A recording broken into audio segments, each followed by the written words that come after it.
പുറം നാട്ടിൽ ചട്ടമ്പിമാരേറെയുണ്ട്. പുലിക്കണ്ടം കോയ, ചെങ്കൽപ്പാളയം മുത്തുരാജ്, കോയമ്പത്തൂർ മണിസ്വാമി. പക്ഷെ കാര്യമില്ല, ഇത്രയും കാശ് മുടക്കി ഈ ബംഗ്ലാവും തോട്ടവും മേടിക്കാനുള്ള കാശവന്മാരില്ല. എനിക്ക് കൂടി കമ്മീഷൻ കിട്ടുന്നൊരു കാര്യമായതുകൊണ്ട് ഇത്തിരി ബുദ്ധിമുട്ടിയാണെങ്കിലും അവസാനം കണ്ടുപിടിച്ചു. കർണാടകയിലെ പോലീസ് ഫയലിൽ നിന്നാ തപ്പിയെടുത്തത്. കക്ഷിയുടെ പേര് വീരേന്ദ്ര മല്ലയ്യ. 37ഓളം തല്ല് കേസുകൾ. അതിൽ ശിക്ഷിക്കപ്പെട്ടത് ഒരു കേസിന് മാത്ര, അതും പൊതുവേദിയിൽ വെച്ച് കേന്ദ്രമന്ത്രിയുടെ കർണക്കുറ്റിക്കടിച്ചതിന്. ഹിസ്റ്ററി വെച്ച് നോക്കുമ്പോ പുള്ളി 10 കാട്ടാപ്പള്ളിമാരെ ഒറ്റയ്ക്ക് തിന്നും. അല്ല, ഇതിന്റെ ബ്രോക്കർ ഞാനാണെന്ന് പറഞ്ഞ കാട്ടാപ്പള്ളി എന്നെ കൊല്ലുന്ന എന്റെ പേടി.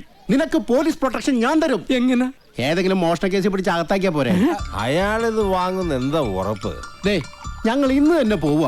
മല്ലയ്യയുടെ അനുജനെ പോലെ കൂടെ നടക്കുന്ന ഒരാളുണ്ട്, മുരുകൻ. അവൻ പറഞ്ഞ മല്ലയ്യ ഒന്നും തട്ടിക്കളയത്തില്ല. ആദ്യം ഞങ്ങൾ ചെന്ന് മുരുകനെ പിടിക്കും.